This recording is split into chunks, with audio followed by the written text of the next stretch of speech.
au nom du Père. Et en plus, c'est Jésus qui parle. Et moi, on m'avait dit une fois, j'ai dit, mais Jésus dit au nom du Père et du Fils et du Saint-Esprit. Et puis Pierre dit au nom de Jésus, qu'est-ce que je vais faire? On m'a dit, fais ce que Jésus dit, ne fais pas ce que Pierre dit. Je dis, mais attends, c'est toi qui m'as dit qu'il était le premier pape et qu'il était infaillible. Alléluia. C'est ce qu'on m'avait dit. C'est vrai, je n'invente rien. Je ne peux pas mentir. Je dois aller au ciel. Alléluia. Faites de toutes les nations des disciples, décortiquons maintenant ces versets, les baptisant au nom.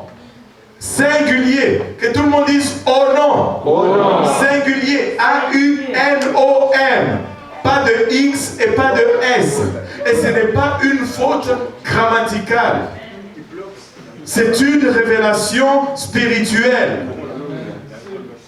Au nom singulier. Maintenant, si je dois baptiser au nom du Père, je dois demander c'est quoi le nom du Père. Ok, on va juste lui faire plaisir aujourd'hui. On a un futur papa ici. Là. On va juste, c'est juste pour l'encourager. Monsieur, vous êtes futur papa, n'est-ce pas? Amen. Non? C'est quoi votre nom? Papa Sénéron. Mehdi Sénéron. Et pourtant, il va être papa bientôt. Ok, peut-être c'est parce qu'il n'est pas encore papa. On va prendre un qui est père. Il est père combien de fois? 5 fois. Il est père 5 fois. Il m'a battu.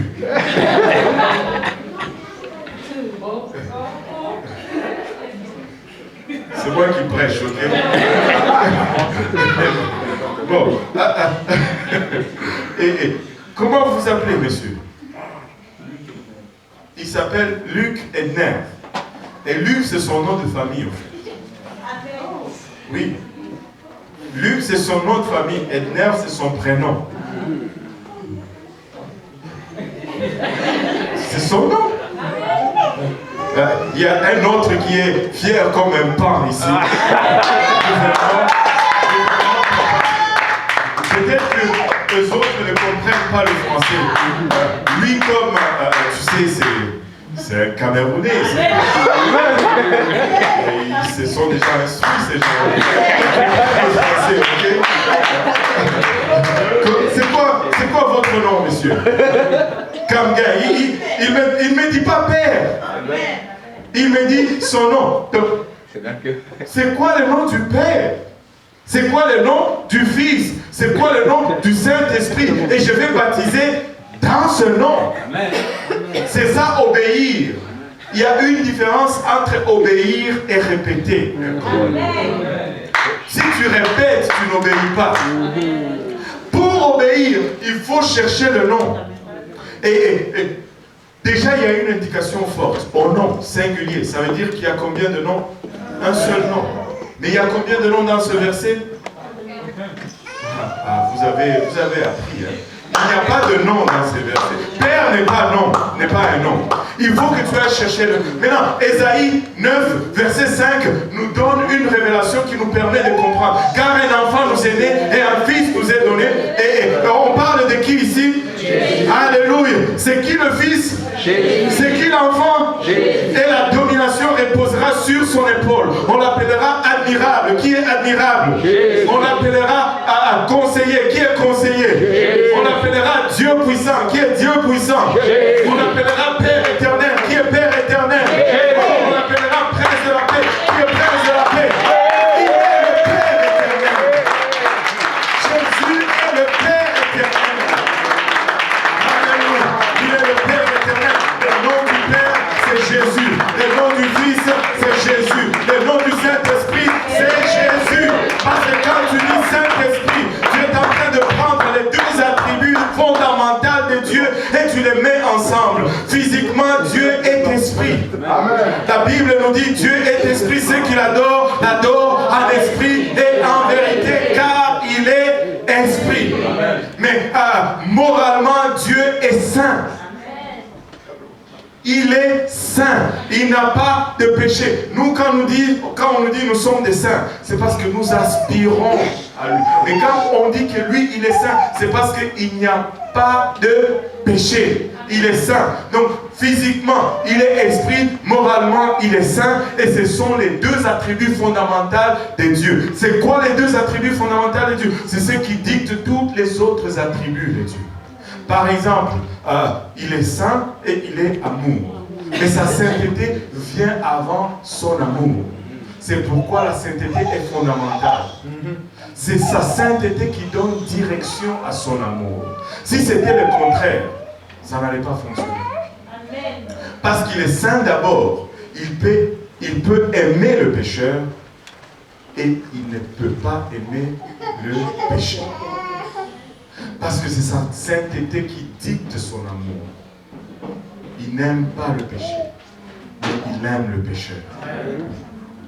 La sainteté vient avant, parce qu'elle est fondamentale, elle est primaire. Nous servons un Dieu saint. Alléluia. Alléluia. Donc, Père, ce n'est pas un nom. Le nom, c'est Jésus. Et si tu regardes dans le livre des Actes, partout où les gens sont baptisés, ils ont été baptisés au nom de Jésus. Maintenant, tu dis, moi, j'ai été baptisé au nom du Père et du Fils et du Saint-Esprit. Comment je fais? Et puis la Bible me dit, il ne faut pas se faire baptiser 2 ou 3 fois. Écoutez, ça dépend de ce que tu appelles être baptisé. Ce n'est pas à chaque fois que j'ai plongé dans la rivière Lubumbashi que c'était un baptême. Amen. Ce n'est pas à chaque fois que je plonge dans une piscine que je peux appeler cela un baptême. Regardez, Acte 19, il y avait des gens qui étaient baptisés. Pendant qu'Apollos était à Corinthe, Paul, après avoir parcouru les autres provinces, l'Asie, arriva à Éphèse, ayant rencontré quelques disciples, et leur dit, avez-vous reçu le Saint-Esprit? Est-ce que vous avez reçu le Saint-Esprit? Alléluia.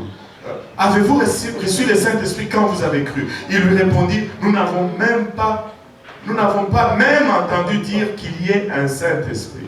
Et des fois, les peuples périssent par manque de connaissance. Ils ne savaient même pas qu'ils pouvaient le recevoir. Écoutez, c'est disponible pour vous aujourd'hui et vous pouvez le recevoir. Sachez-le. Amen. Il dit de quel baptême? Dès qu'il a vu qu'il n'avait pas le Saint-Esprit, il a directement adressé leur connaissance doctrinale.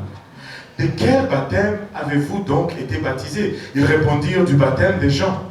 Oh, ils étaient baptisés par Jean-Baptiste. Nous ne savons pas comment Jean-Baptiste baptisait. Sûrement pas au nom de Jésus-Christ. Parce que le nom n'était pas encore glorifié. Alors Paul dit, Jean a baptisé du baptême de repentance, disant au peuple de croire en celui qui venait après lui, c'est-à-dire en Jésus. Et regardez qu'est-ce qu'ils ont fait sur ce parole. Ils furent baptisés. Parce qu'ils n'étaient pas baptisés au nom de Jésus-Christ.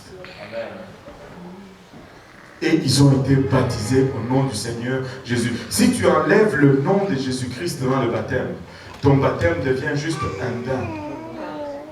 Au fait, tu rentres un pécheur sec et tu sors un pécheur mouillé. Parce que le baptême, c'est le savon qui enlève le péché. Plutôt le nom, plutôt. Le nom, c'est le savon qui enlève le péché. Si tu prends tes vêtements, tu mets dans la laveuse et que tu ne mets pas le savon, ça rentre sec, ça sort mouillé et sale. Maintenant, tu dis, mais comment est-ce que tu sais que c'est le nom qui enlève le péché? Acte 10, 43 me le dit. Acte 10, 43 nous dit, tous les prophètes rendent de lui le témoignage que quiconque croit en lui reçoit comment? Par son nom, le pardon des péchés. Par son nom. Je dois être baptisé en son nom. En nous levant tous ensemble.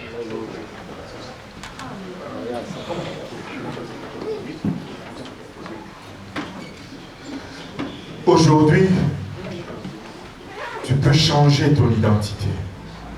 Aujourd'hui, tu peux commencer une nouvelle vie. Aujourd'hui peut être le premier jour de ta vie. Ou je devrais dire du restant de ta vie. Si nous fermons nos yeux tous ensemble et que nous baissons nos têtes.